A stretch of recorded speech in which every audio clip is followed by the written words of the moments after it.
A warm applause.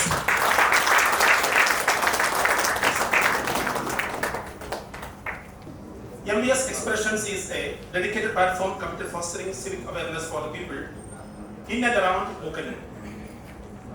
Through regular lectures, the forum aims to enlighten about their rights, responsibilities, and the socio-political status of the day-by-day activities. By bringing experts, scholars, and activists, the MVS Expressions strives to inspire informed and active participation in the democratic process. Today, we are privileged to have with us a distinguished guest, Sri Tushar Gandhi, the grandson of Sri Mahatma Gandhi, who will share his insights on the relevance of Gandhian philosophy today. We start with a silent prayer, please. He said, "My life is my message." Our father of nation, Mr. Gandhi, always keep the word in his life. Here, our chairman of MVS, Sri P.P. Baby, he is one man, what he said, that he acts. So, the next Gandhian to our Mookkannoor village, Mr. P.P. Baby. I would like to welcome him, Tushar Gandhi and the audience. Good evening, everyone. Chief guest of the day, Sri Tushar Gandhi, and ladies and gentlemen. All of us are here to see and hear Sri Tushar Gandhi, the great grandson of our father of nation, Mahatma Gandhi. Sir, I am Baby PP, chairman of the Vikasana Samithi. It's a charitable trust. With the trust members, organizes various programs based on the vision and mission statements set by the trust. Our vision is a holistic and sustainable developed Mookkannoor village. And one of the mission statements is to conduct programs which promote and encourage arts and literature. The expression is a forum to introduce eminent personalities and their work. This talk is the second one in this series. Mahatma Gandhi is very close to our heart and inspiration to all the people, all over the world, including world leaders. India will not be complete without Gandhian thoughts. The people of Mookkannoor is honored and blessed by the presence of Tusharji. We are grateful to you for accepting our invitation to be chief guest of today. The expression. On behalf of all who gathered here, I extend a hearty welcome to you, sir.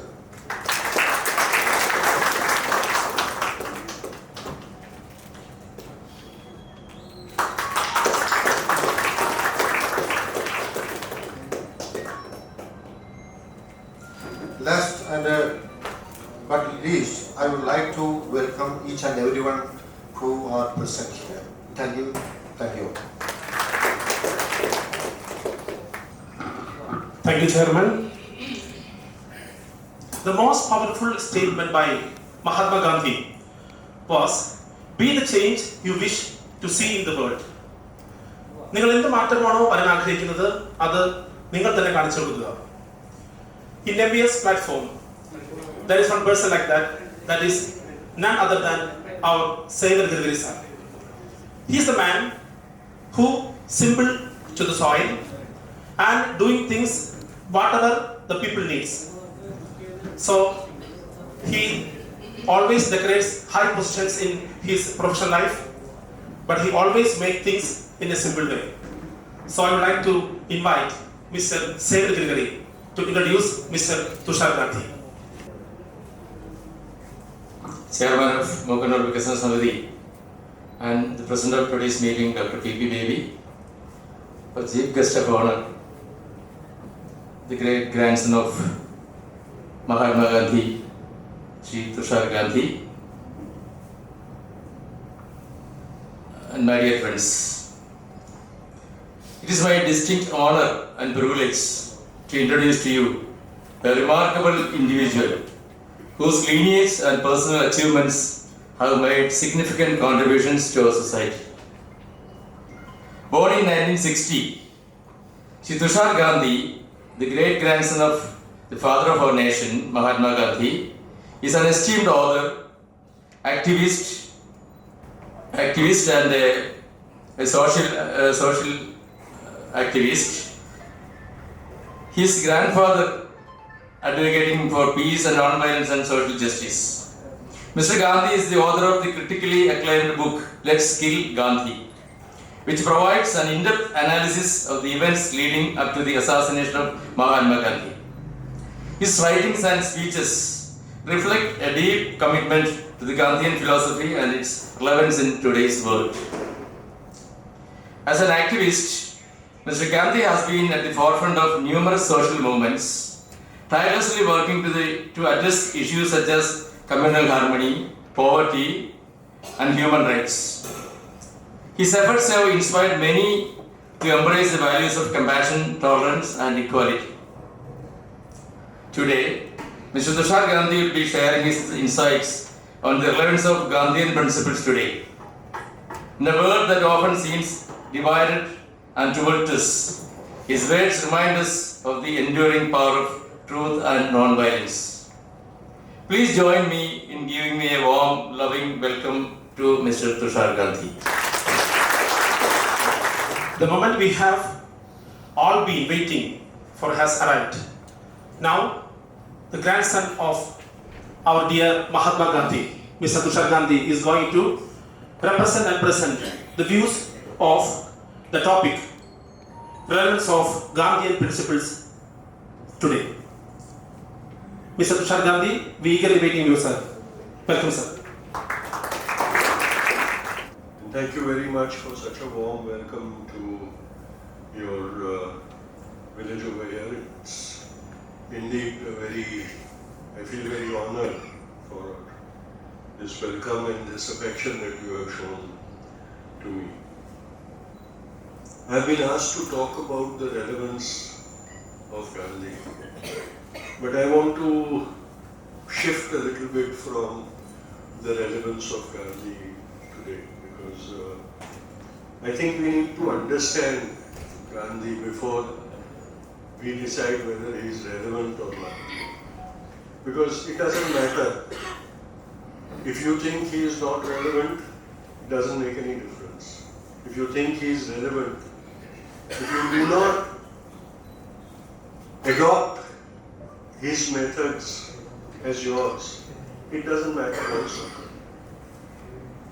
But to understand the person will help you to decide whether you want to accept him or not. And so the most important part is to understand this man. A simple man, just like us, all of us. And yet, he was at the forefront of the freedom movement, and not only the freedom movement, but a social movement to reform Indian society and especially to reinvigorate Indian villages. For 4 decades, his influence on India was undeniable and unchallenged. It is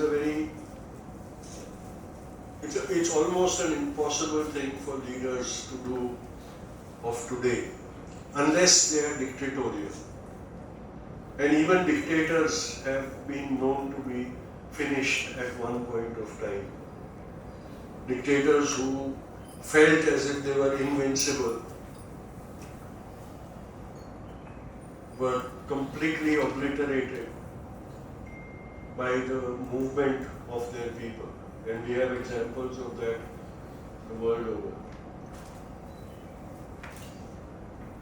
Soviet Union rejected communism. And all the communist icons were obliterated. Unfortunately, they did not accept democracy because they did not have democracy, they did not have the experience of democracy, and so today they are in an authoritarian rule. I have been reading a book written by a young woman who grew up in Sabarmati Ashram under the influence of both Kasturba and Bapu. I'm actually translating that book. It's a small booklet of her memories of the time she spent in Sabarmati Ashram. It's a fascinating read for me because for the first time, it gives me the experience of what life in the ashram must have been and what it must have been to live with a person who was slowly being acknowledged as being the Mahatma. And so I would like to narrate a few incidents from that book. This is in the time period between 1924 and 1930 or 1931, which was a very crucial period in the time of Indian independence, because the independence movement was the Satyagraha movement of independence was just growing and being accepted by the Indian people, and Bapu was conducting the experiment of living in an ashram. And what he was attempting to do is to show the Indian society at large that there was an alternative way of living which would be practiced in the ashram and people would follow it by example. And these incidents that she has written about are from the day-to-day lives of the ashram people. Very simple stories that I'm going to tell you. But it will introduce you to why that man eventually became such a great leader of so many people for so long a time, and why he is relevant even 75 years later when he has been no longer with us for such a long time.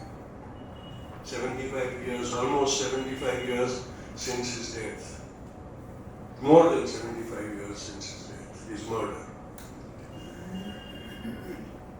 It starts with the establishment of Sabarmati Ashram. Bapu buys that land on which he establishes the ashram outside the city, across the river from the city, because he does not want the city to influence his ashram. And so he buys a piece of land, a 120-acre piece of land across from the city of Ahmedabad. When they move over there, it is mentioned that this is a completely barren piece of land, rocky and unfertile and barren, completely barren. And they have to work. The people who decide to join Bapu to live in the ashram are told, we have to work and build the ashram for our own labor. And so they do all the manual labor, and doing that, they learn how to build, create things, create homes. Every time somebody says, we must have this, the answer Bapu gives is, then we must make it ourselves. Because if we want something, we must have the ability to make it for our own self. That is the first lesson in reliance, self-reliance. You don't go to a mall, you don't go to a shop. You make it yourself and use it yourself. And so the whole Sabarmati Ashram was created by the labor of the people who lived in the ashram. They wanted a library, so they had to build a library. They needed a dining hall, so they had to build a dining hall. They needed a kitchen, so they had to build a kitchen. Initially, in the ashram, the families who began living over there used to cook for themselves. themselves and eat as a family unit, like all of us do. And Bapu realized that the spirit of being together as a unit of the ashram will never happen if everybody lives as a family separately. And the separation between the ashram community and the family is the meal time. The family mother cooks for the family, and so different families eat different food, and they don't come together. If they don't come together, they don't talk to each other. If they don't talk to each other, the shared responsibility is never understood. So the first change he decides to make is he calls a meeting of not all the ashram people. He calls a meeting of the women of the ashram. And he suggests to them that why don't you stop cooking separately for your families? Why don't you all come together and have a common kitchen and cook everything for all the ashram people, and we come and eat together. At that time, there were a lot of social taboos of caste, of tradition, of family practices and everything. And so there is a lot of opposition. The women, some of the women say, no, we cannot do that. We don't eat in a communal kitchen. We will have our own food. So Bapu tells him, he says, I am giving you 7 days. Talk with each other and then vote whether you want to make this change or not. And on the 7th day, we will hold an election and you will all vote. And then we take a decision. So they have a vote. The women vote. And it is discovered that some of the women have agreed to have a community kitchen. And some of the women have refused to have a community kitchen. So Bapu decides, he said, okay, those of us who have agreed to have a community kitchen will from tomorrow start eating from the community kitchen. But those of you who have said, no, we will not join the community kitchen, you are free to have your own kitchens and cook your own food and eat. But my appeal to you is, convince yourself to change. And when you are convinced that we must all come together, you will be most welcome to come to our communal kitchen and eat and cook over there. And in that book she writes that it took time, but within 6 months, most of the families stopped their own kitchen and started eating together. And the community started developing from there. Now, in those times, I know in some families and some places even today, women are considered impure at the time when they have their monthly periods. Kerala had a huge controversy happening because women from that age group are not allowed in Sabarimala. So this question arose that when the communal kitchen started functioning, women during the menstrual period were not allowed to enter the kitchen and had to be separate and eat separately also. And the young women found it humiliating. So they went to Bapu and said, Bapu, this practice must be stopped. Why should we be humiliated for a biological thing that happens in a biological manner? Bapu said, I agree with you that it shouldn't be. But I cannot force my opinion on anybody. When he put the question to the women, even Kasturba said, no ways. They are impure, the women are impure and they cannot come into the kitchen in those days. Once again, the same practice. Discuss the question for 7 days amongst yourselves. And on the 7th day, vote on it and come to a conclusion. So after 7 days, the women vote and they say no, the women in periods will not come into the kitchen and not cook. But they can help in preparation of the food. And they can sit with us and eat. They don't have to move away and sit in seclusion to eat. A centuries old tradition is broken in the most compassionate manner without anybody feeling offended or oppressed. See the magic of this method of transformation. Then Bapu, he is a very good accountant. So he keeps watch on all the accounts of the ashram. And he says that we are spending too much money on soap for bathing and for washing clothes. We can't afford this. And at that time the ashram used to buy the soap from the market.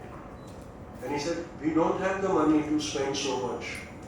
So he said, I want to make an exercise or to find out how much it costs for one individual to bathe and wash clothes, so that I can then find a way to reduce that cost.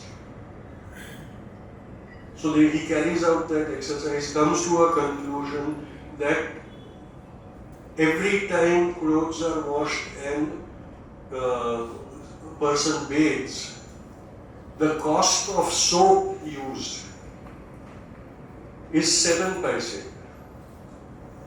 In those days, 7 paise were a big amount. So he says, can we bring it down to 5 paise? And the women say, no, we want clean clothes and we want our bodies to be washed properly. Again, the same formula. Discuss it with each other and vote on it and decide. So the women decide, they said, let us see if we can reduce the use of soap. And for 10 days they carry out experiments on washing clothes and bathing.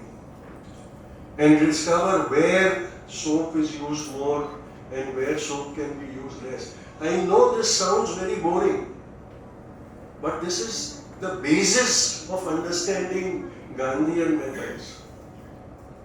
And they come back to Bapu and say, we have decided that we can bring down the cost of soap consumed from 7 paise to 5 paise per individual. So the savings and living frugally, which was the basic concept of Bapu, is implemented in the ashram, and through practice, not through speech, not through words, not through writing, practice, and a willing acceptance of a new idea. The next thing Bapu says is women wear saris, and they need at least 5.5 meters of cloth as a sari. Can we reduce that? So he looks up the tradition and he finds that in many places, in many cultures, in many communities, unmarried girls wear a ghagra and a shirt kind of thing on top and take a dupatta on top. So he suggests to the ashram women, he says, instead of wearing a sari, can you adopt a dupatta? And the women tell him, don't interfere with us. Mind your own business. We are not even going to discuss this and we are not going to vote on it. This topic will not come up. We will wear what we want. And Bapu says, fine, I accept your argument. But do consider it. You see, understand how much in details this man is going and how he is influencing people to change, make a change without being a dictator, while being a democrat. By practicing democracy in everything he does and accepting the fact that he cannot interfere in certain things, certain matters will remain. The women tell him, you think that we are wasting cloth? Then we will spin more khadi so that we can weave the cloth enough for our saris. We will make it ourselves, but we refuse to accept your advice of wearing a dupatta instead of a sari. That we will not accept. And today what happens? We praise ourselves that we live in a democracy. But tell me, in how many decisions of the government is our opinion ever asked? For 5 years, the government that rules us keeps telling us that you voted for us, no? So for 5 years, you agree to whatever we do. That is not true democracy. That is using the democratic process to bring in an authoritarian ruler. Every ruler, every leader who has ruled over India has considered that for 5 years they are the dictators. And they don't bother to come back to us to ask whether we accept the changes that they make, whether we accept the policies that they implement. And we also don't question that. The relevance of Gandhi ends when we accept the government's decisions without raising questions ourselves and saying, who gave you the authority to do this? My vote did not give you the authority, even if you have voted for the government. It does not give them the freedom to do what they like without seeking your agreement to that.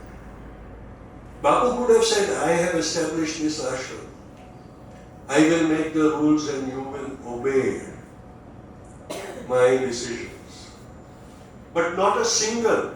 The 3-4 incidents that I talked to you about are trivial incidents. They would have had no effect, they should have had no effect on the freedom movement. But that was the foundation on which he created his leadership. Because each and every person in the ashram understood the idea that I have an opinion and my opinion matters. And that is where they became the satyagrahis, they became the Swatantrata Senanis, who went out into the society and created more like them. Because they knew that they could work according to their understanding, according to their ideals, and according to their decisions, and their leaders would also accept that. The most unique satyagraha was when Bapu created the individual satyagrahi. Vinoba Bhave was the first individual satyagrahi that he created. And the message he gave him was, you have no leader apart from yourself. You are the soldier and you are the general. Go out in the society and fight for independence. Your generation and my generation was fortunate that we actually saw such people who were trained in Bapu's ashram living in our time. Now most of them are gone. But their entire lives they lived and worked as individual leaders, and each and every one of them created an institution where the practices could be showcased to the society. It was because they were taught the true essence of democracy in Bapu's ashram, the responsibility of democracy in Bapu's ashram. That is what makes him relevant.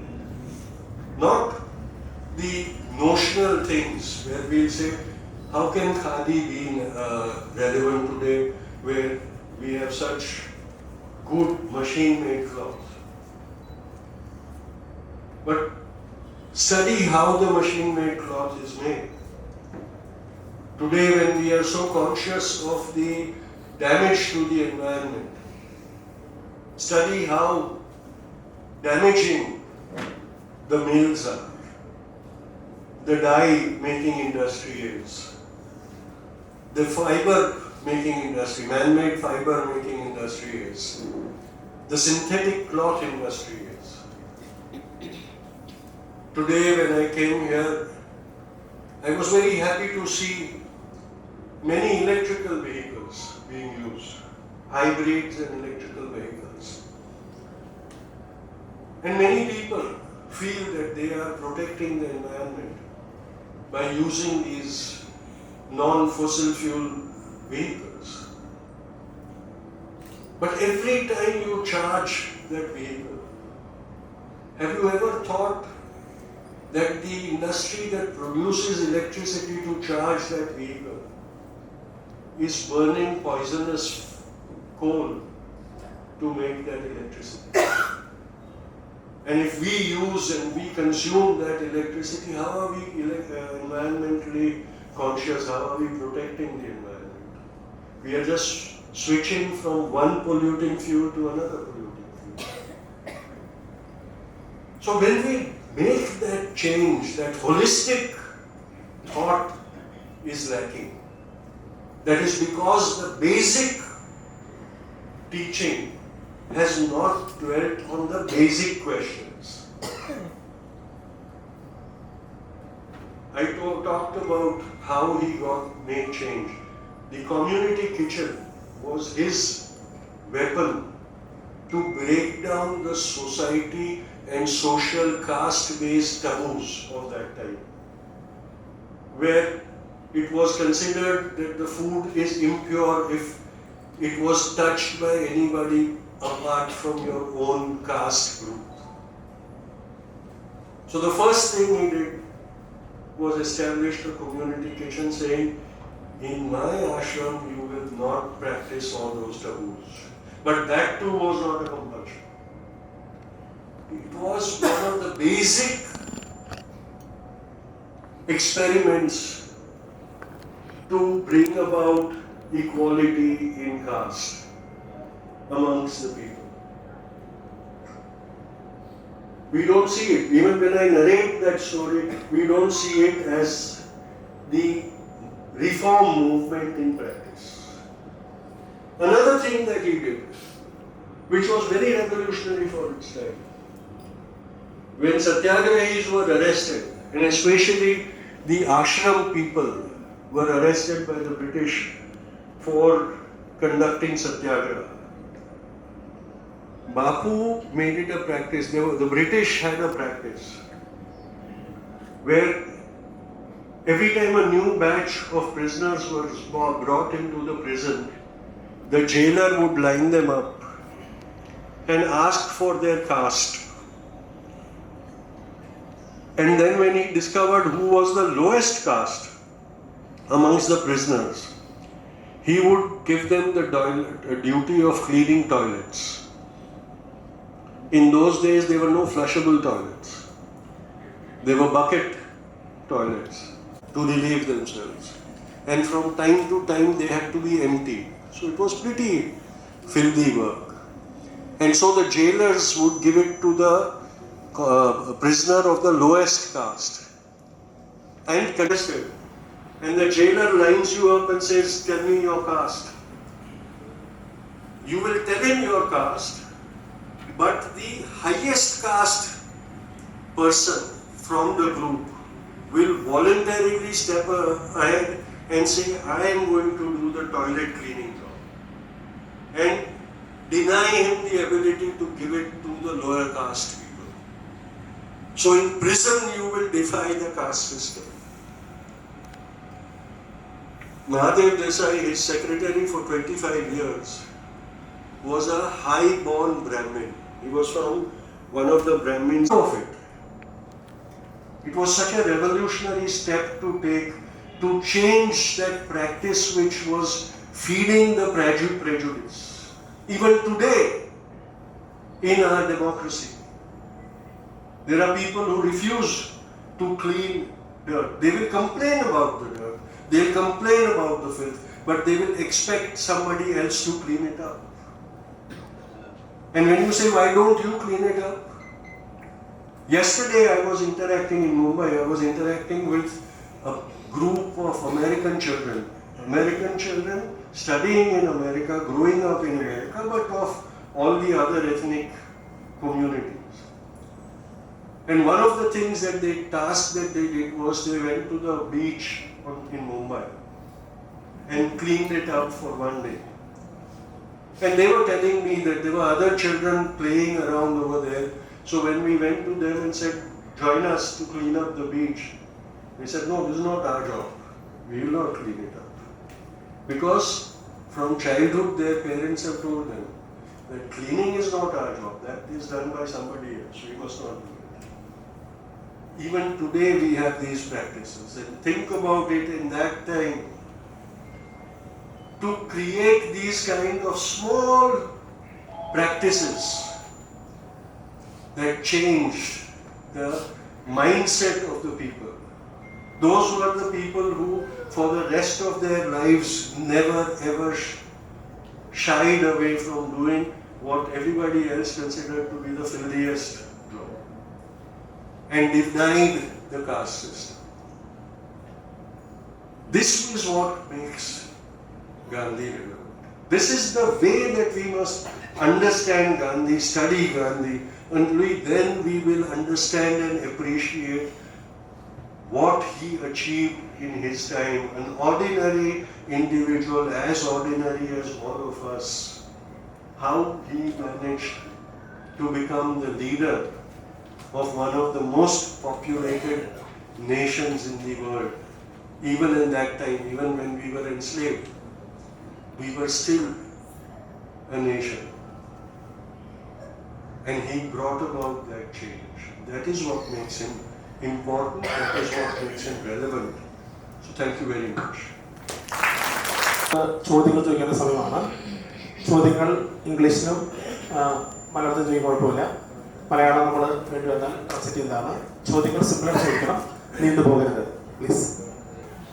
ഈ സമയത്ത് ഗ്യാപ്പിൽ നമുക്ക് നമ്മുടെ പ്രിയപ്പെട്ട തുഷാർ ഗാന്ധി ആദരിക്കാൻ പോവാണ്. Now we are going to honor our chief guest, Tushar Gandhi. With a huge applause.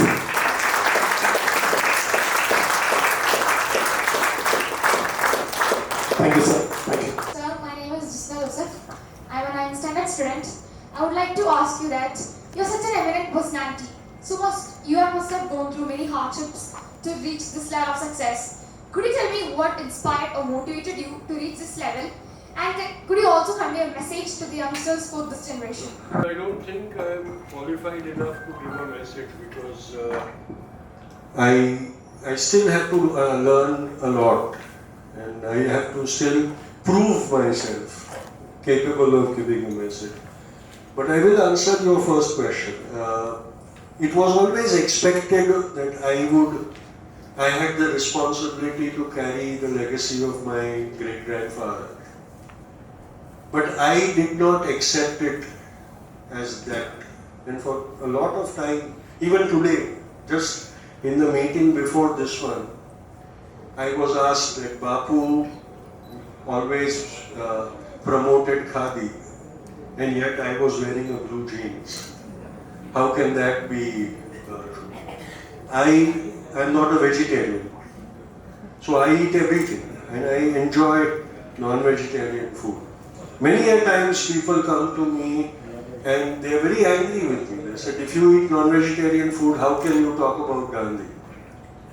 But I don't believe that those are the important things. What is important is to understand what that ideology meant and what responsibility that gives.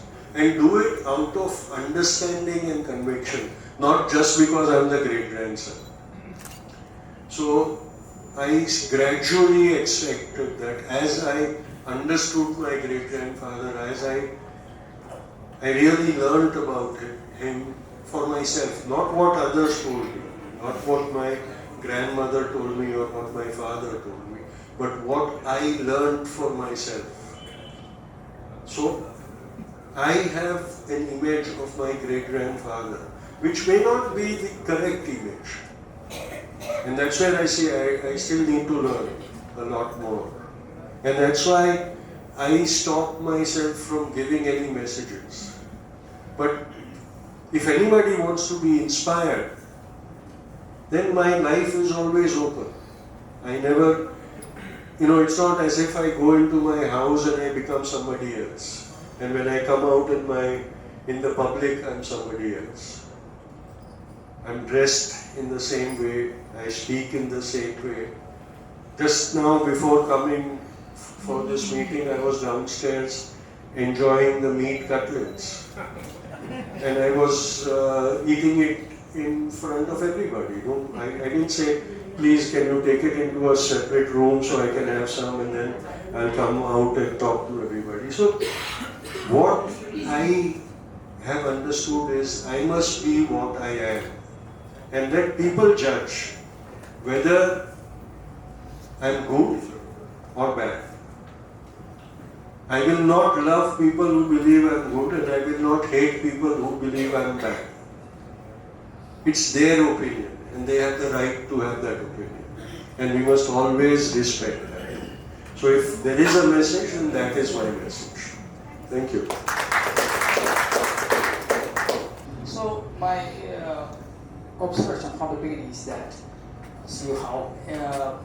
we have shared the experience that you have is what will happen in the us from a micro level it is okay because it's a small community and we can implement our ideas in a perfect way because it's a micro society. When it comes to the macro society, I definitely say it's so hard to implement such ideas and everything. For example, we have experienced non-abolition period. We have gone through that one. Okay, so how can I say to my government, why should I take in a queue of a bank to get my notes? I don't pinpoint to the government that I have raised all those ideas. But in the case of riots, suppose a riot is happening somewhere, the government is cutting off the internet, telephone communication, everything because of the spreading of this war. Okay, so at that moment, how can I tell the government who gave the right to cut off my internet or my telecommunications and so on? What I'm saying is, so macro level, it is so hard to implement such ideas and things, but because even I come forward as a volunteer to protest against like this associated against the power, it becomes irrelevant. The power of the oppressions by the government and torture like everything. Could you please? Well, you see, the problem is that today we have become we believe that because it is our own government, when we protest, we must not be punished. Government is not ever our own. Government, it's your own. And today in India, we don't have people's government. We have party governments who are only bothered about the power of the individual and the party. So, like the Satyagrahis who fought against the British, who never ever feared the punishment, like the revolutionaries, who in their own ways defied and fought against the British, who did not ask for mercy when they knew that they will be executed. Today, unfortunately, we want to protest, but we want also to claim that you are my own government, so you must not punish me. But the only protest that works is when you say, you may punish me, but I will not retreat from my demand. I will not take back my accusation against you. We don't have people who do that. I don't believe in this fact that something can work in the micro level but cannot work in the macro level, because the most significant thing that brings about change is always begun at the micro level. And that inspires the macro level and then the entire population. Because practice is, even today, practice is what inspires. Not words, not speeches, not written words, but practice. So we must have that courage. If the government cuts off your internet, come forward and defy the government by creating other processes of communication and using them in defiance of the government of that time. In our Satyagraha, when the British used the excuse of the World War that was happening to prevent, to put censorship on periodicals and the citizens' radios, Satyagrahis created their own outlawed radios and broadcast news. Recently there was a film, I don't know if it was shown in Kerala because it is a Hindi film, but I think it was shown on OTT platforms.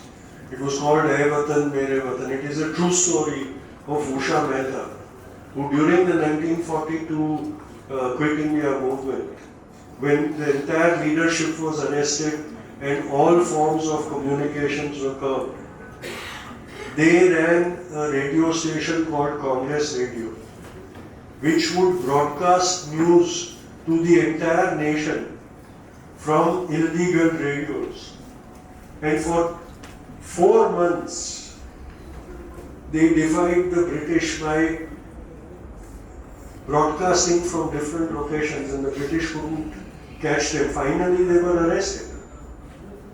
But this is the thing that you must do. Even when they were arrested, they did not say that we are political prisoners, you cannot prosecute us. They were prosecuted, they were tortured, they were imprisoned.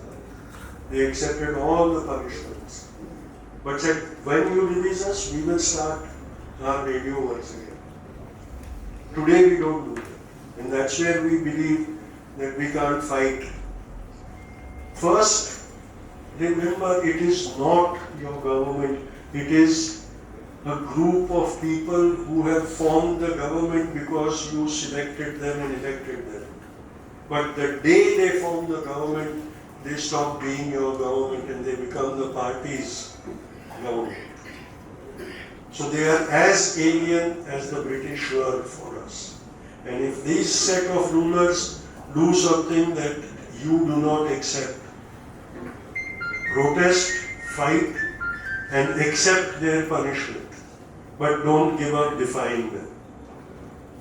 Thank you. Sir, I am Subramanian, a retired person from government service.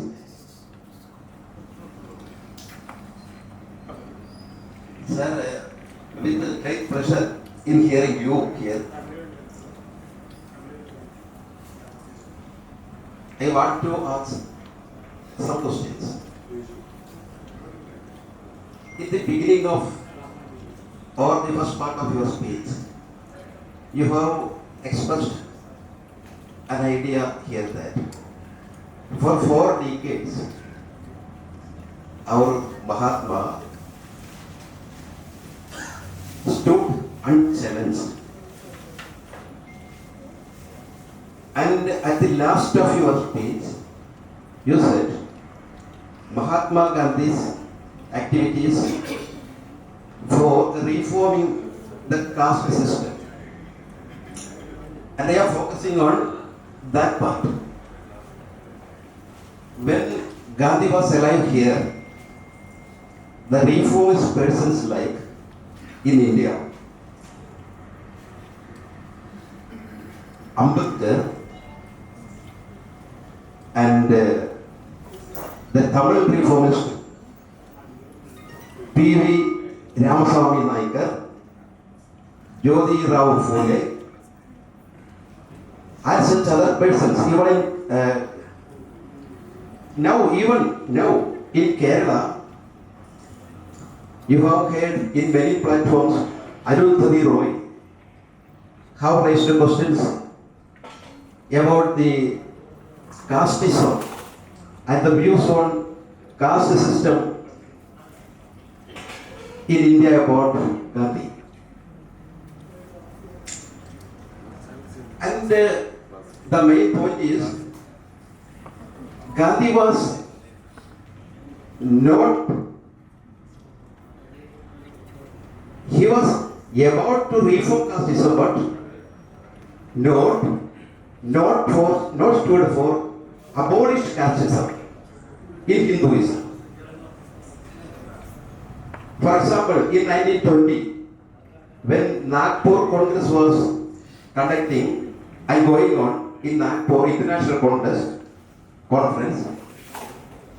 a man from Kerala, he is called T.K. Madhavan, approached. He was a close associate of Gandhi. He is a social reformer and he stood for the Dalits temple entry. And he approached Gandhiji in 1920 at Nagpur Conference. But Gandhiji vetoed that motion in that conference. It is showing that Gandhi stood for Hinduism, not abolishing the casteism in Hindus. I am asking, do you stand with Gandhi or do you stand with the social reformists like Ambedkar and such other social reformers? I don't have to stand separately. It is people like Arundhati Roy who create the differences because they want politically to create those controversies. I do accept that Bapu was wrong initially in many of his beliefs. Unfortunately, because we have created the persona of the Mahatma, we believe that he has to be perfect all the time. And then when we find the flaws, we criticize him. But the same man who you accuse of continuing the practices in 1920 and refusing to bring about the reforms, by 1930 was writing that the greatest crime against humanity is the caste hierarchies in Hinduism. It's not just a crime, but it is a sin committed by Hindus. Criticize him for his statement in 1920, conveniently forget to take a note of what he said in 1930 and after that. The man who himself admitted saying, if I have contradictory views on the same subject, please accept what I say at a later date to be what I believe in and understand, and reject what I have said earlier. But it is very convenient to pick up from a 79-year lifespan to pick up one date in the youth or in the early stages of his life and then condemn him throughout. Having said that, I will admit that Gandhi's greatest failure was his inability to abolish the caste system in India. And it was the greatest failure of Jyotiba Phule, it was the greatest failure of Babasaheb Ambedkar, it was the greatest failure of all the reformers who attempted to change that, because Hinduism is so dogmatic that no matter how many people try to reform it, it will not be reformed. That is what Hinduism has proved to be over the centuries. And it has completely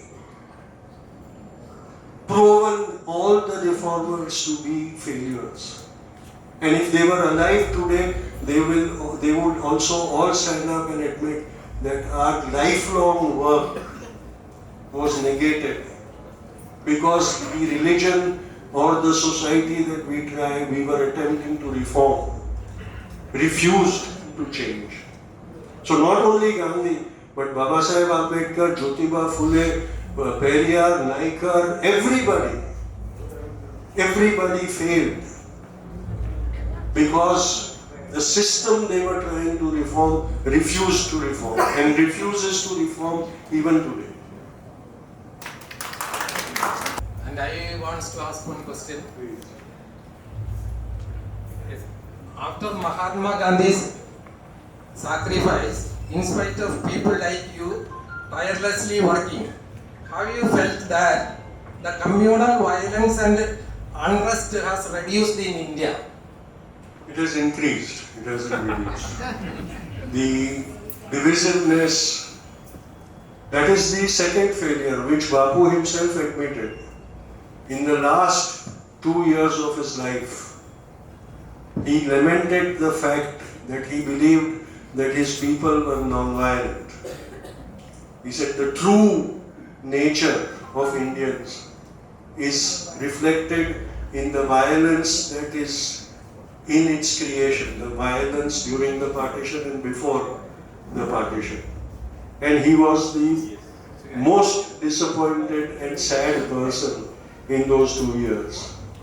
And since then, unfortunately, we have failed in this normalization of hate and hate-fueled violence that is sweeping across India, which is not even sparing Kerala. Kerala today is one of the most divided societies I have ever experienced. It is sad because the whole of India was looking towards Kerala to stop the communalists. And Kerala seems to have rolled out the red carpet for them, unfortunately. Sir, I ask you in Malayalam, I hope somebody will translate. Sir, എൻ്റെ question Gandhian സമരമാർഗങ്ങൾക്ക് നമ്മളുടെ ഈ കാലഘട്ടത്തിൽ പ്രസക്തി ഉണ്ടോ? ഞാനത് ചോദിക്കാനുണ്ടായ സാഹചര്യം എന്ന് പറയുന്നത് അണ്ണാ ഹസാരെ ഒരു മൂവ്മെൻ്റായിട്ട് വന്നു, അഴിമതിക്കെതിരെ ഒരു മൂവ്മെൻ്റായിട്ട് വന്നു. പക്ഷെ അത് നിന്നുപോയി. പുള്ളിയുടെ ഫോളോവറായിട്ട് അരവിന്ദ് കേജ്രിവാൾ വന്നു. പക്ഷെ അവിടെയും അഴിമതി നിലനിൽക്കുന്നു. അപ്പോൾ ഗാന്ധിജി ഉയർത്തിപ്പിടിച്ച സമരമാർഗം അഹിംസയും സത്യാഗ്രഹവും അല്ലെങ്കിൽ നിരാഹാര സമരം, എൻ്റെ ഓർമ്മയിൽ കേരളത്തിൽ അത് ഫോളോ ചെയ്തിട്ടുള്ളത് AKG ആണ്. AK ഗോപാലൻ അദ്ദേഹത്തിൻ്റെ ജീവിതകാലത്ത് ജയിലിനകത്ത് വെച്ചായാലും നിരാഹാരം കിടന്നിട്ടുണ്ട്, ഒരുപാട് സത്യാഗ്രഹ സമരങ്ങൾ നയിച്ചിട്ടുണ്ട്. പക്ഷേ ഈ കാലഘട്ടത്തിൽ ഒരു രാഷ്ട്രീയ പാർട്ടിയും അല്ലെങ്കിൽ ഒരു സംഘടനയും ഗാന്ധിയൻ സമരമാർഗങ്ങൾ ഫോളോ ചെയ്യുന്നില്ല. സ്വാതന്ത്ര്യ സമര കാലഘട്ടത്തിലും 2 സമരമാർഗങ്ങൾ ഉണ്ടായിരുന്നു. ഭഗത് സിംഗിനും ഖുദിറാം ബോസിനും ഉൾപ്പെടെ ഫോളോവേഴ്സ് ഉണ്ടായിരുന്നു. ഗാന്ധിയൻ സമരമാർഗങ്ങൾക്കും ഫോളോവേഴ്സ് ഉണ്ടായിരുന്നു. പക്ഷെ ഇന്നത്തെ കാലഘട്ടത്തിൽ ആരും അത് ഫോളോ ചെയ്യുന്നില്ല. അപ്പോൾ ഇപ്പോൾ നിലനിൽക്കുന്ന അഴിമതിക്കെതിരെ ഗാന്ധിയൻ സമരമാർഗങ്ങൾ നമ്മൾക്ക് എങ്ങനെ പ്രതിഫലിപ്പിക്കാം, അത് പ്രസക്തമാണോ എന്നാണ് എൻ്റെ ചോദ്യം. സർ, ആരെങ്കിലും ട്രാൻസ്ലേറ്റ് ചെയ്യുകയായിരുന്നു. Asking about the methods of Gandhian protest, mainly satyagraha, non-violence, etc. Is it possible this scenario? Now the problems in all public affairs, there are some happening is corruption, everything. It is a remedy to adopt Gandhian methods of protest, satyagraha and non-violence. Is it practical? We've just had an example of 2 protests that forced the government on the back foot. First was the NRC CAA protest that the women carried out against the government. It did not succeed because the government sabotaged it, but it succeeded because it prevented the government from implementing it. And for all his boasts that he would implement it immediately after the 2024 victory, Amit Shah has still not been able to impose it. The only place where it is practiced in a small measure is Assam. And even there, civil society is defeating that will. So please don't doubt the power of Satyagraha. The next other movement that happened was the farmers' movement against the 3 laws that Modi tried to impose on the farmers. And the farmers protested using Satyagraha and non-violence. All the violence that happened was on the part of the government, from the side of the government. And they also succeeded. So if you still don't accept the fact that Satyagraha works and non-violence works, then I can't give you any more examples. Here is one more question, a sub-question about this. In freedom struggle, there are one other method of protest. He asked one sub-question about freedom struggle. Bhagat Singh and Sadhguru, they followed one other method, and he asked, is it better? That method is. Well, there is no question about what is better and what is not better. The answer is what succeeded and what didn't.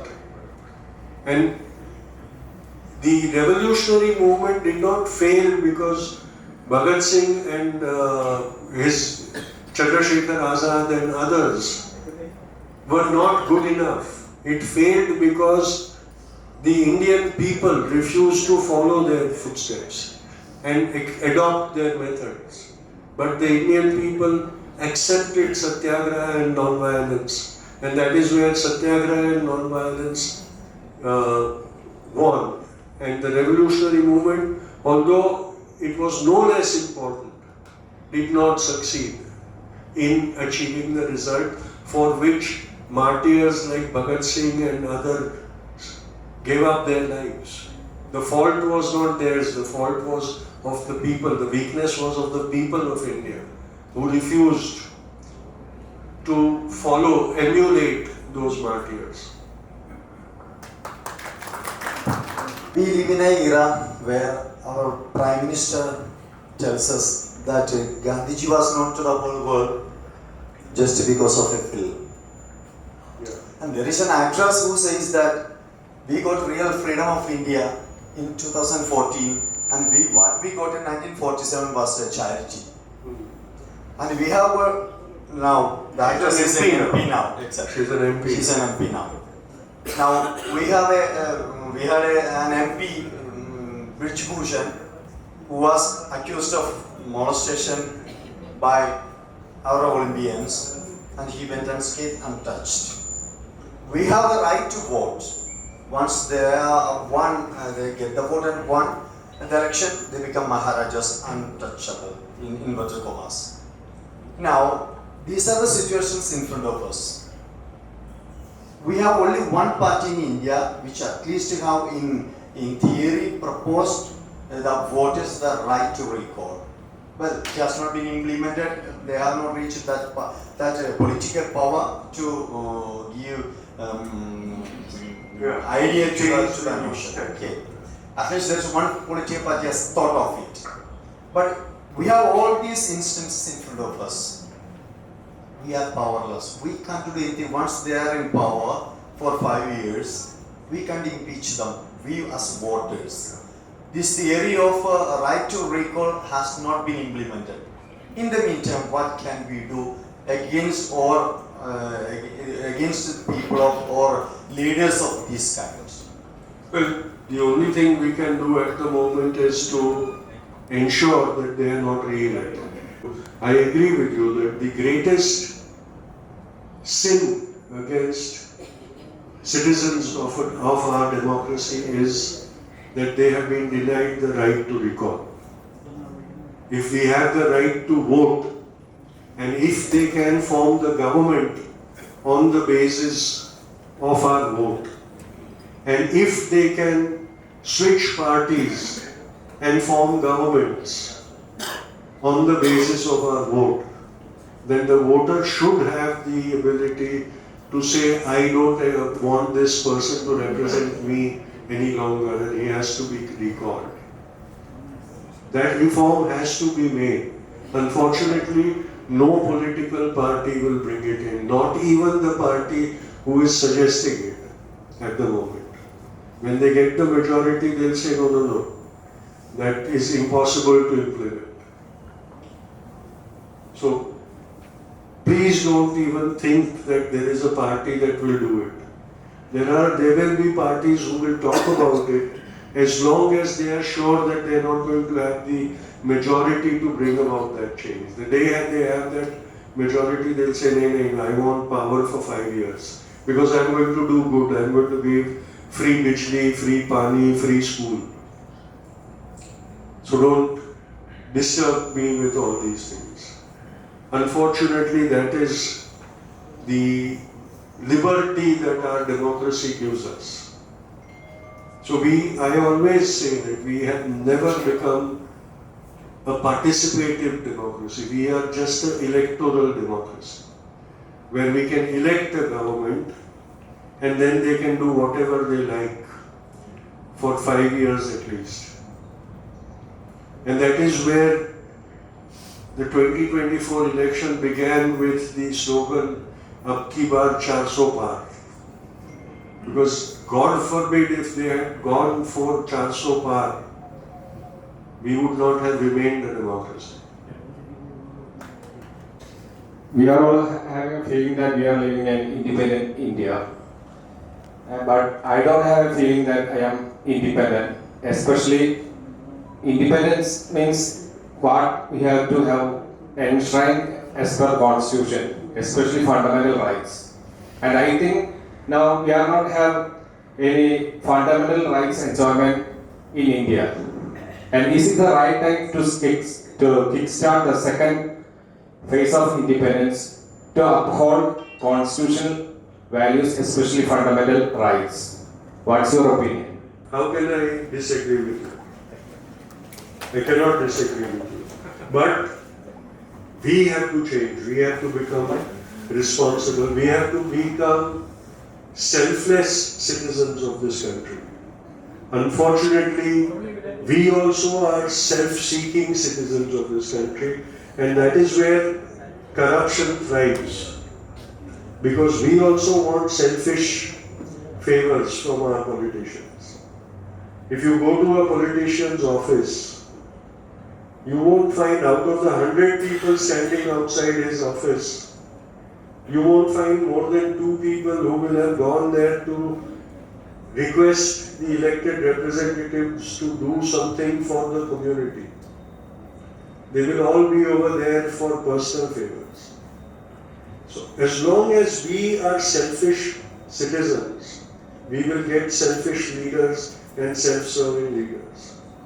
So the change has to come about from us, where we say that even if it is harmful to me, for the betterment of my democracy, I am willing to make that sacrifice. Only then the change will happen.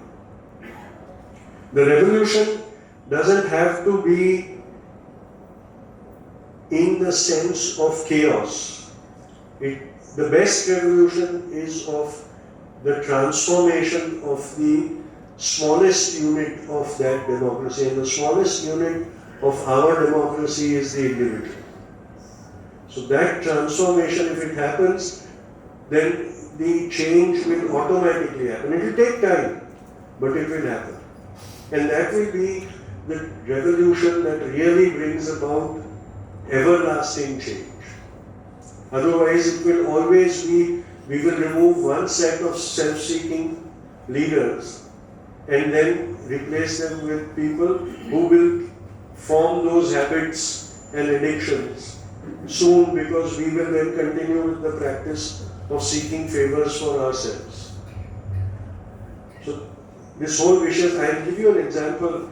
This was long back. I was traveling by train from Delhi to Mumbai by the Rajdhani Express. And like all Indians, when we are sitting in that compartment, we formed relationships with our passengers and we passed time. Now we have phones, so we don't talk to each other, but before the mobile phone, the whole journey was talking with one another. So I remember this very clearly. A film by Amitabh Bachchan had come, where he plays the rebel who is trying to transform the nation, but the government is very corrupt. So in the final scene, Amitabh lines up all the leaders, the MPs and parliamentarians and everybody, and shoots them, guns them down with a machine gun, saying all of them are corrupt and I will kill all of them. So these two other passengers, I was reading in the train, these two other passengers in my cabin were talking about all that, and they were traders. And they were also boasting about how they run their businesses. So one of them was a clothing trader. So they were talking about how they run their businesses. So he said, all my business is in cash. So every day I have sacks full of cash that we collect. So when I send it to the bank, I make an envelope and I send the whole sack of cash to the cashier without counting it, because if I sit down to count it, I will waste time and I can't waste time because I have to do business. So I make a small envelope and put it on top of the sack, which the cashier puts in his pocket or her purse, and then she or he counts all the cash and deposits it in my account. And they do it very honestly because I'm paying them. Then they started talking about this film, and both the young men were very agitated, and they said, yes, that is the right thing. If I get a machine gun, I will also line up all these corrupt people and shoot them down. So then I said I must interfere in this. They didn't know who I was. That time I wasn't well known, so they didn't know who I was. I was just sitting over there, not participating in their talk. So I just looked up and I said, okay, after you shoot all the politicians, what will you do? She said, then all the new people will come. So I said, but then when the new people come, for your benefit, you will start sending the envelope to them also. And very soon they will become corrupt also. So he said, uncle, we can't become that good, no. We have to do business, we have to run our life. So what can we do? He said, tell me what you will do. So I said, after you shoot all the politicians, I'll take the gun and I'll shoot you. So the new lot that comes won't get the envelope. So he says, how can you say that? How will you kill me? I said, you think about it. Because if you remain, you will make the new lot corrupt also. So if you finish off all the corrupt politicians, then it is my duty to finish you off also. We never think of this. We never think of our participation in that corrupt system. Unless that stops, change will not happen. Change does not happen without sacrifice. Last question. My name was the symbol of non-violence and peace movement in the 20th century. He was never awarded with the Nobel Prize of Peace. In spite of several nominations, and later on the committee desperately regretted it. Coming down to our Bharat Ratna award posthumously, our Supreme Court set it aside and beautifully remarked, no award in the country could be produced on top of its name. People affectionately called Gandhiji, Bapuji and Mahatma. My question is to you, sir. Being the great grandson of Gandhiji, you are behind delinking or detaching Mahatma from the Gandhi name. If that statement is true, what what vulnerability you found in that venerable title? Thank you, sir. My ambition or my mission in life is to separate the Mahatma from Mohandas. Oh, it's okay. Because the Mahatma makes him unbelievable, puts him on a pedestal very high above, and gives everybody an excuse that we are not Mahatmas, so we can never be like him. And that is the greatest injustice to the man. Because unless we try to be like him, we will not become better. And his whole life, when he says, my life is my message, what he is saying is, if you want, be inspired by my life and change yourself in the way I changed myself. So I don't reject Mahatma.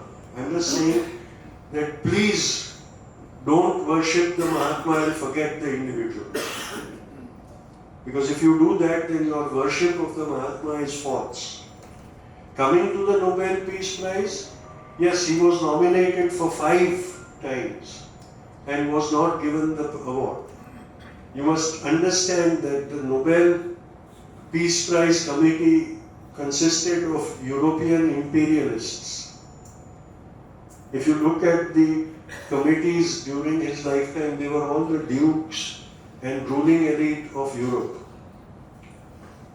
And Gandhi was the symbol of the people's movement. How could you expect royalists to honor him?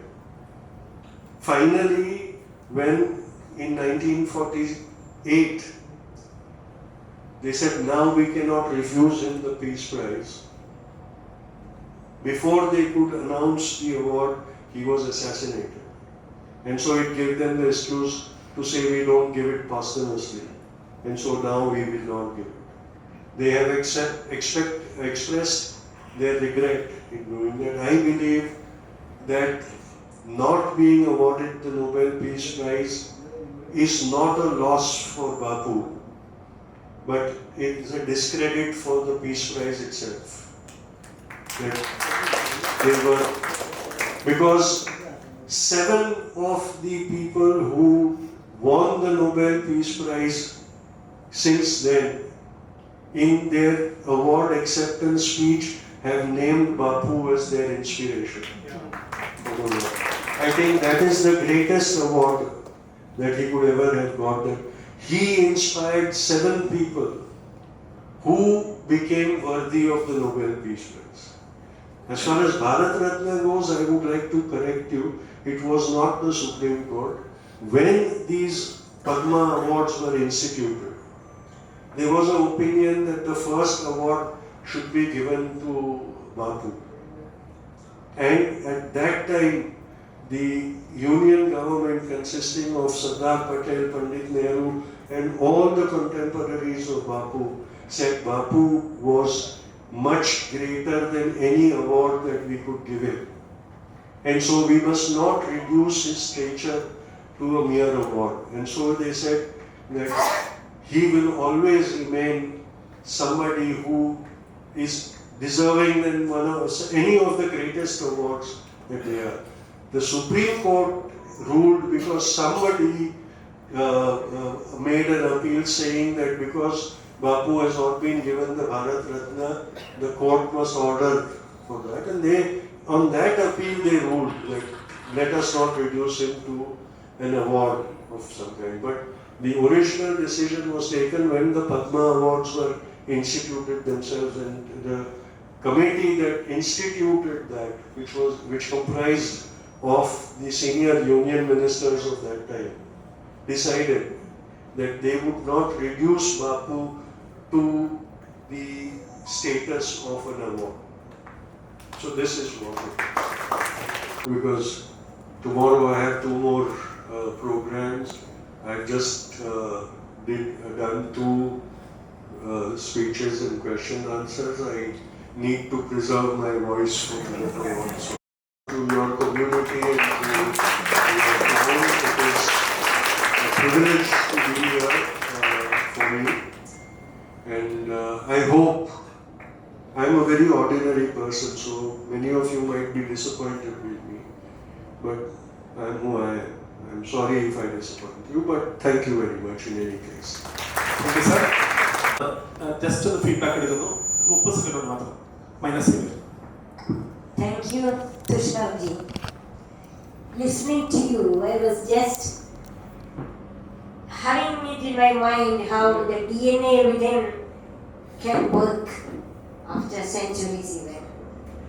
How the vital sparks of Bapu shine through you when you, in a simple, lucid way, elucidate the Gandhian. Yes. Yeah. Go ahead. One thing more only.